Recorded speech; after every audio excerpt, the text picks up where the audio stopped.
சர்க்கரை நோயில் காயம் ஏன் ஆற மாட்டேங்குது? அதுக்கான விளக்கம் தான்.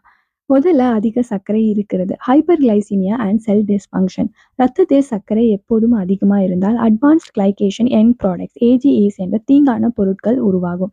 இவை புரதங்கள், கொழுப்புகள், டிஎன்ஏவையே சேதப்படுத்துது. அதனால புதிய சருமம் டிஷ்யூகள் உருவாகும் வேகம் குறையுது. இரண்டாவது சிறிய இரத்த நாள சேதம் மைக்ரோவாஸ்குலர் டிசீஸ்.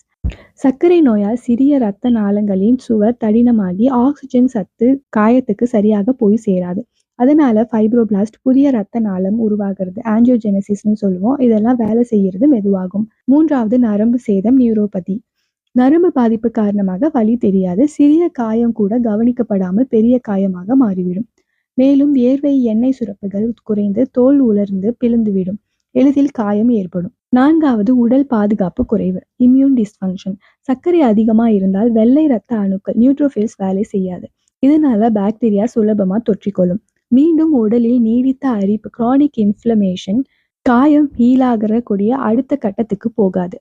வளர்ச்சிக்காக நம்ம உடல்ல இருக்கக்கூடிய அந்த ஒரு விஷயங்கள் எல்லாமே குறையும். growth ஃபேக்டர்ஸ் அப்படின்னு சொல்லுவோம். அதெல்லாம் குறையுது. விஇஜிஎஃப், பிடிஜிஎஃப், இஜிஎஃப் மாதிரியான வளர்ச்சிக்கான இருக்கக்கூடிய பொருட்கள் குறைவதால் புதிய இரத்த நாளங்கள், புதிய டிஷ்யூகள் உருவாகும் வேகம் குறையும்.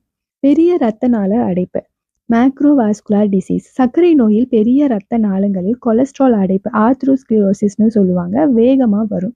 இதனால கால்கள், பாதங்களுக்கு இரத்த ஓட்டம் குறையும். இஸ்கீமியா, நெக்ரோசிஸ் உருவாகும்.